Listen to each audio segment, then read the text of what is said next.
Welcome to Virtual Office Hours Financial Planning, Preparing for the Summer Ahead, sponsored by the American Bar Association and AccessLex. The Virtual Office Hours series connects you with experts to help you thrive as a law student and prepare for life after law school. We're excited to have Jennifer DiSanza with us today to talk about this timely topic and to answer your questions. Jennifer has spent over 2 decades working with law students and understands the unique nature of law school. Through her experience as a law school student affairs professional, she has assisted thousands of students throughout their legal education. Jennifer, we'll turn things over to you now. Tracy, thank you so much. And I'm so excited to be here with all of you today. I want to thank the ABA for having AccessLex Institute partner on this project, because I really think it's a great opportunity, one, for students to hear more about what AccessLex has to offer, but also to give you some really good practical tools in your toolbox for financial planning. You know, we always like to say in legal education, there is practical experience, and we feel like we're giving you practical tools to use. So for those of you who are new to AccessLex, I'd like to give you a little overview and tell you what we do, who we are, and how we can help you. AccessLex Institute is a nonprofit organization, and we're dedicated to legal education in general and empowering the next generation of lawyers. Our Center for Legal Education Excellence is committed to improving access, increasing affordability, and enhancing the value of legal education through research and advocacy. We do a lot. We do grants. We do a lot of things through that center. The Center for Education and Financial Capability, which I work for, we promote loan repayment and financial education programming for law students, especially through our free Max by AccessLex program. And that is something where we partner with over 170 law schools throughout the country to provide webinars, lessons, and one-on-one coaching to their students. So many of you are probably at a Max school, but even if you're not at a Max school, we still have opportunities to help you through our Access Max program. And towards the end of the presentation, I'll tell you how to contact us if you have additional questions. And as I know, most of you are going to become practicing lawyers after you graduate. We need to do a verbal disclaimer. The information provided in this session is being made available to assist you in developing your personal financial strategy. It is not intended as investment, tax, or legal advice. You should consider whether the information is suitable to your needs, and where applicable, seek advice from an appropriate professional advisor. What I would like to do today is sort of give you a framework to think about summer planning, right? Summer financial planning. Some of you may be going into your first summer after your first year. Some of you may be going into your 2L summer or 3L summer and preparing for the bar. Some of you may be part-time students. So I want to give you a framework to start thinking about how to plan financially for the summer. And that framework has 4 corners. We're going to talk a lot about budgeting today, and it's something that you can never hear enough about, because that is the cornerstone of creating a sound financial plan. You're going to hear it over and over, and I'm going to go more detail about budgeting, and we had a lot of questions already about how to create a budget and how to do things. And there's great tools in our Max program about budgeting, but we're going to touch on some things today. The next thing I want to frame this with is planning for emergencies. It's really important that we take time to think about what might happen. I've said for years in all my time in working in legal education, life happens in law school. It was a mantra I heard from my first boss in legal education, but it does. Life happens. We like to think of law school as a bubble, but it's not. Things happen. I know when I was in law school, I had emergencies and I had issues that I had to deal with, and I couldn't just focus on law school. So when it comes to financial planning, I want you to think about those emergencies. The next thing I want to frame this with is being cost conscious. This is really important because nowadays, more so than ever, money is invisible, and it's so easy to throw your debit card into an online payment system. Use Apple Pay or Google Pay or processes where you don't actually even see the money going out. So by being cost conscious and thinking about the dollars that are going out and paying attention to this, it'll help you focus on your needs and wants. The last part of the framework I want to talk about is pivoting as needed. And of course, the best example of this is COVID. No one expected COVID to shut us down for 11 months and counting. We're about to hit our 1-year mark on this, but we needed to adjust. And a lot of you had to adjust to virtual graduations, to virtual classes, to virtual jobs. So keeping this in mind as we go forward is things may not look normal for a very long time, and we need to be able to pivot, the word of 2020, to and adjust, whether it comes to financial planning or what you expected your summer job to look like. You need to be flexible. And this framework will help you start thinking about all of the things that you need to think about in the summer. Within our Max platform, we have a great summer financial checklist, but I'm going to go over it here, especially for those of you who might not be at a Max school. And we really cover a few different things within that framework I just described. The first thing you really want to do is review that budget. And again, this is something that you're going to hear over and over again. And it's one of the basic things we work with students on is figuring out what that summer budget looks like. And we're going to talk about the things you should be asking yourself when it comes to that summer budget.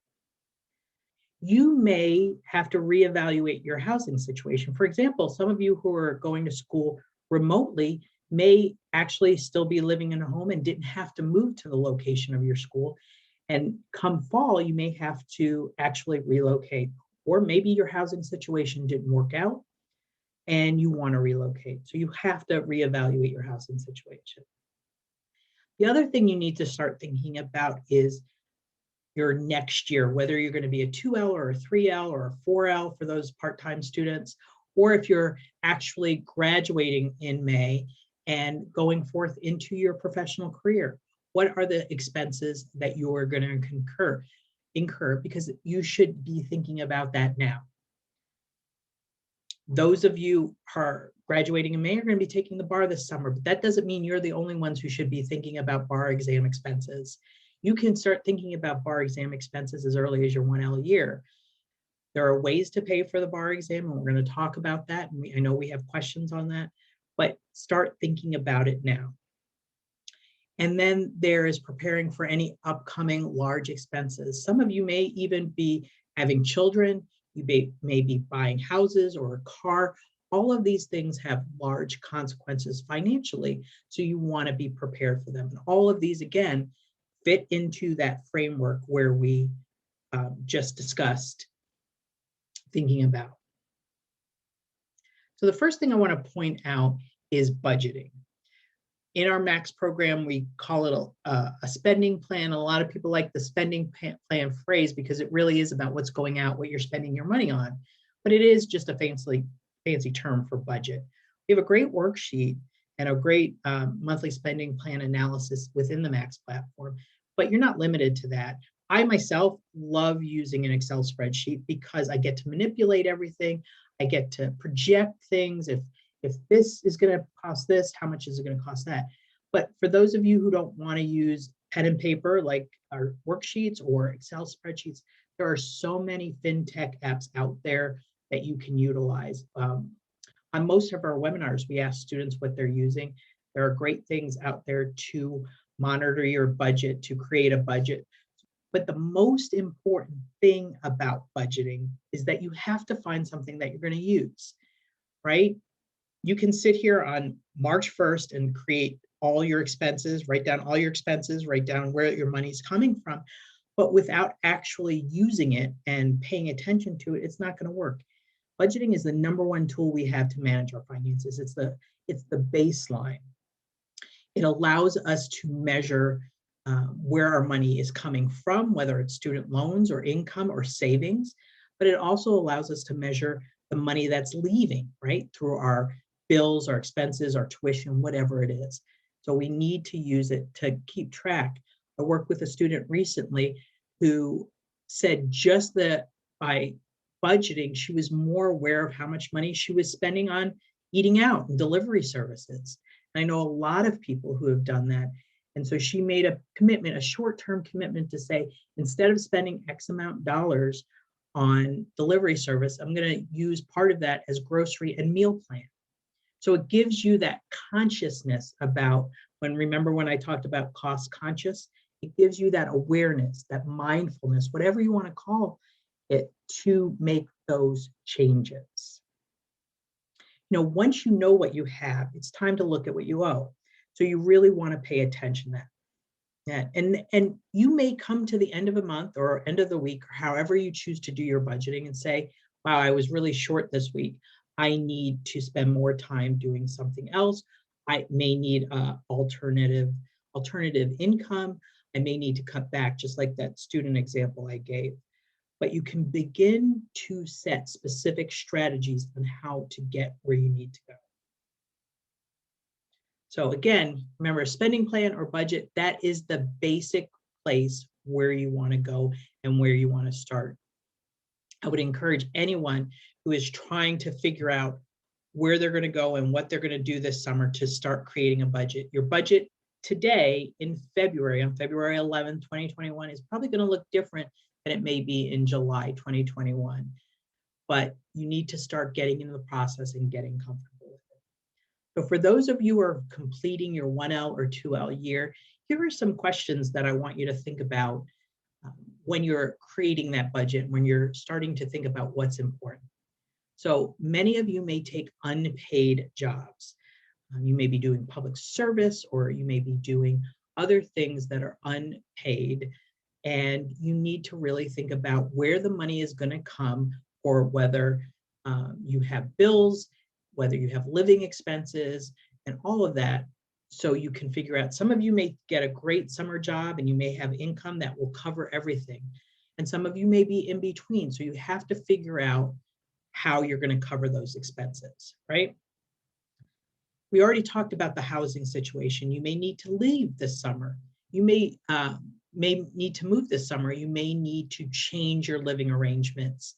You may also take on a roommate, get rid of a roommate, all of those things. You may be living somewhere else than you go to school or you normally live because your job takes you to another place. Consider those expenses. And then what other new expenses may you have? You might live in a city where you can take public transportation, but you may be taking a job where you might need to drive, or vice versa. You can leave your car at home and take public transportation in your new location. If, of course, a lot of this is dependent on us opening up and less remote work, but think about that. You may need to take a plane to get where you're going to work, and that is a cost that you're going to incur, your plane ride. And the last thing I want you to think about when it comes to your summer planning, and it might not seem intuitive, is, do you need to adjust your borrowing? Whether it's this spring, you need to adjust your borrowing, or like maybe you haven't borrowed up to the cost of attendance, and because you're getting an unpaid job, you don't have funds to cover your expenses in the summer. So maybe you could borrow more now, which I'm never a big proponent of saying borrow more, but you may be able to borrow more now to save for summer expenses, because your student loans are based on a 9-month calendar year. It's the academic year, but it doesn't include those summer months where you may not be taking classes, you may be working in an unpaid situation. On the flip side of that, you may need to adjust your borrowing because you borrowed too much and you want to go into your 2L year and reduce the amount you're borrowing. And by budgeting and by figuring out where your money is going, you can say, you know what, in my 2L year, or my 3L year, I don't need as much as I had my previous year. So let's not borrow all that money. Because for every dollar you borrow now, you're going to have to repay it after you graduate. So all the decisions you make while you're in law school are going to have an impact after you graduate. It's simple math, because even though there's a 0% interest rate now and payments are paused due to COVID, we know that at some point repayment is going to happen on student loans. Some of you may not be taking student loans, so you don't have that implication, but for those vast majority of law students, they're living on student loans. So you want to think about ways that you can reduce the cost and the amount that you're borrowing. For those of you who are about to graduate, I have a couple of different questions for you to consider. So how are you paying for your bar exam? And again, you can start thinking about this for those of you who are 1Ls and 2Ls. How are you paying for your bar exam costs? And you want to think about not only the exam costs, right, and the laptop fee and other things that you may have to do, but how are you going to cover traveling to the bar exam location if it's not remote anymore? How are you going to cover the hotel stay and those related expenses, right? How are you going to cover your living expenses during that time? There are ways to fund the bar study because you're not getting loans. There are private bar study loans that you should consider. And one of the things I'm going to talk about in a second is how to get in touch with us as accredited financial counselors to talk about what are the right moves for you. So if you start saving now when you're a 1L, 2L, or 3L, maybe you can use the funds that you've saved from your student loans this semester or this year or previous years to fund your summer bar expenses so you don't have to take a bar study loan. So it's things that you want to consider. So how am I going to cover those costs? And then for those of you about to graduate, the other thing I want you to start thinking about are your financial priorities. And this is a great question to start thinking about. How are you going to reduce your debt? Are you going to start saving? You know, once you start getting that professional paycheck, how am I going to split it out? Am I going to invest? Do I want additional education? And what about retirement? I often get the question from students at this point, says, what's the biggest mistake you see graduating law students do? And the number one thing I always hear from students, or I've seen students do, is lifestyle creep, and basically start living the life of a professional before they can actually afford it because they're not taking into consideration all the other things that they have to get paid for. Even for those of you who are going to make big law money, you may want to start thinking about budgeting now so you don't wonder a year from now, where did all that money go? So thinking about what your priorities now puts you in that framework and that mindset to think about every dollar I earn or I have should have a job. And I want you to think about it that way. Another thing about thinking about your financial priorities is we're going to have another office hours in April, and it's about life after law school. And in that office hours session, I'm going to talk more about financial priorities and how to start thinking about life after law school and start thinking about debt reduction and savings, investing. So I hope those of you who are at that point, even if you're not at that point, you're a 1L or 2L, you can join us and talk about that in more detail. So I keep talking about how to contact us. So for those of you who are at a max school, you can schedule a coach with an accredited financial counselor. There's 10 of us who have office hours throughout the week at all different times from East Coast to West Coast. You can schedule these appointments through your Max account. Just go to accesslex.org/maxonline. And if you haven't created an account yet, you can create an account. And if you don't know if you're a Max school or not, we have a list of drop-down menu at this site that lists every law school that is a Max school. So if your law school is not there, you can contact us through this. I advanced accidentally. You can contact us through the next slide that I'm going to show you. So if you're at a Max school, you can create an account or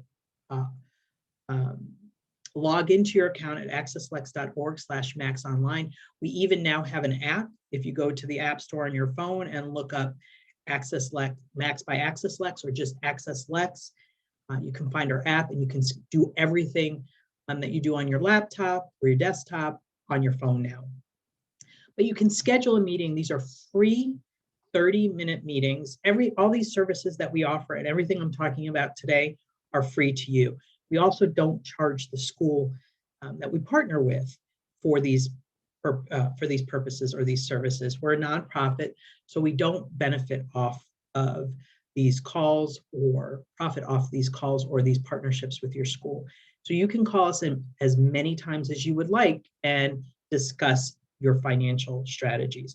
So Max School, you go through your Max account. Again, if you're not sure if you're at a Max school or not, when you get to this logon page, we have a list of drop-down schools, a drop-down menu with a list of schools. So if you don't find your school there, you can go to Access Connects by AccessLex. And that's accesslex.org/accessconnects, or you can schedule a meeting through us through this 800 number.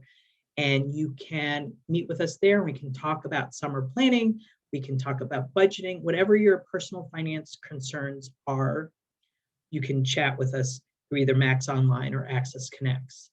So I'm going to stop right there, and I'm going to turn it back over to Tracy and see if there are any questions.